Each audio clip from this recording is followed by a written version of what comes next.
Coming up next on the Jeff Crilley Show, how do you know when it's time to hire an operational consultant? We'll talk to a leading national expert next.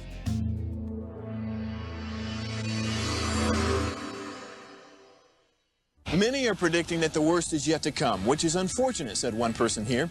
Until now, they've enjoyed the reputation of being the nation's icebox. Watched a burglar in his home this morning by webcam. As a journalist of over 25 years, stories are what make my world turn. Reporting live from the Dallas newsroom tonight, Jeff Crilley, Fox 4 News. But in 2008, I took the jump from my familiar life and started a PR firm from my home. We're talking about anyone with a camcorder like the one I'm using becomes a television network. We started slowly growing the company, and we now have over 100 clients, and we've branched into the world of live digital broadcasting. I now own 8 different TV studios and have a huge team, and the stories that I now get to share are sometimes the most important of my life. Life has a funny way of coming around full circle. This is the Jeff Crilley Show. Well, I remember when I started this company in my home back in 2008, I was wearing all the hats. I was the sales guy. I was the operations guy. I was the guy changing the ink cartridge in the printer. And thankfully now, 14 years later, I've got 20 full-time employees, and I've got processes that make my life blissfully wonderful. And so to talk about processes, I've got George Mayfield in studio. He's with Frameworks Consulting. Thanks for coming on the show. I'm honored to be here, Jeff. Yes, I wish I needed you like 14 years ago. Well, heck, I might still need you if you look at what we do here. But George, tell us, how you got into this. Yeah, so I come from a family of entrepreneurs, and so I've seen a lot of businesses be successful, and I've seen a lot of businesses fail. And, so I spent some time in the military and learned a lot about operational processes and things like that. And then I went to college and I got my MBA. And I decided when I was in college that I wanted to help entrepreneurs to know what they didn't know.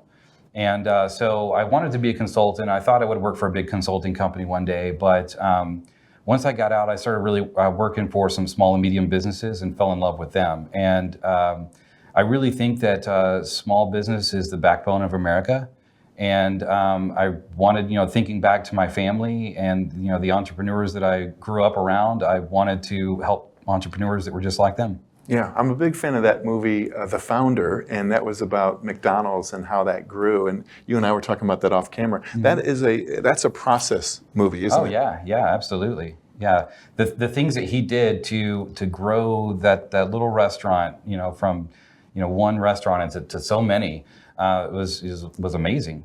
Absolutely. Now you also have a consortium. Let's talk about that. Yeah.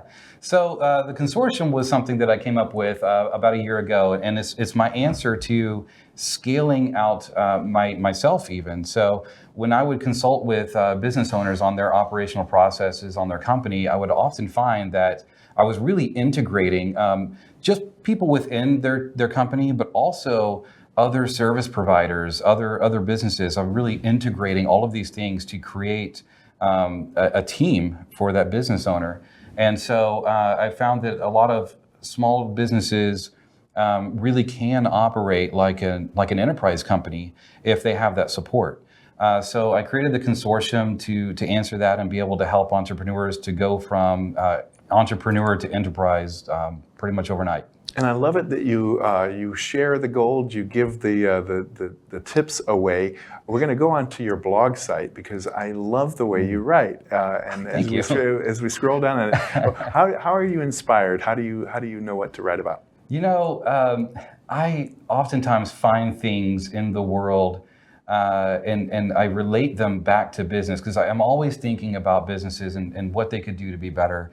And sometimes I haven't written a blog about it yet, but a lot of times I go to a concert and I'll see you've got the lead singer and you've got the various people up on the stage playing instruments, and sometimes the lead singer will allow the guitarist to have a solo and he kind of steps aside and lets the light shine, and some of the things like that. I'm sitting there enjoying the concert and I'm thinking, man, this is a lot like business. Yes. I bet you can't turn it off. When you go to a restaurant, are you always kind of looking at the process saying, why did she do it that way? Yes.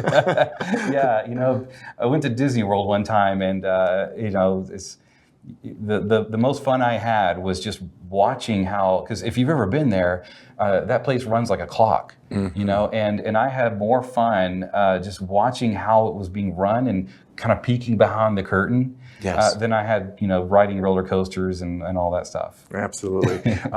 You're also a very popular podcaster. You're invited on a lot of podcasts. Thank you.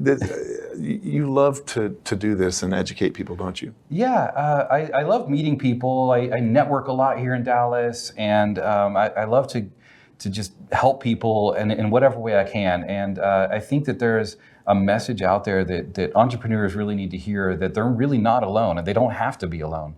That they can bring in other providers to help them with the various parts of their business, and it really doesn't even have to cost that much. You know, they don't have to hire a COO to come in full time and take ownership of their company, and, you know, get ownership points and, you know, the vacation, all those things that they take, right? If you could just bring somebody in a fractional sense, and they can really help out in that company.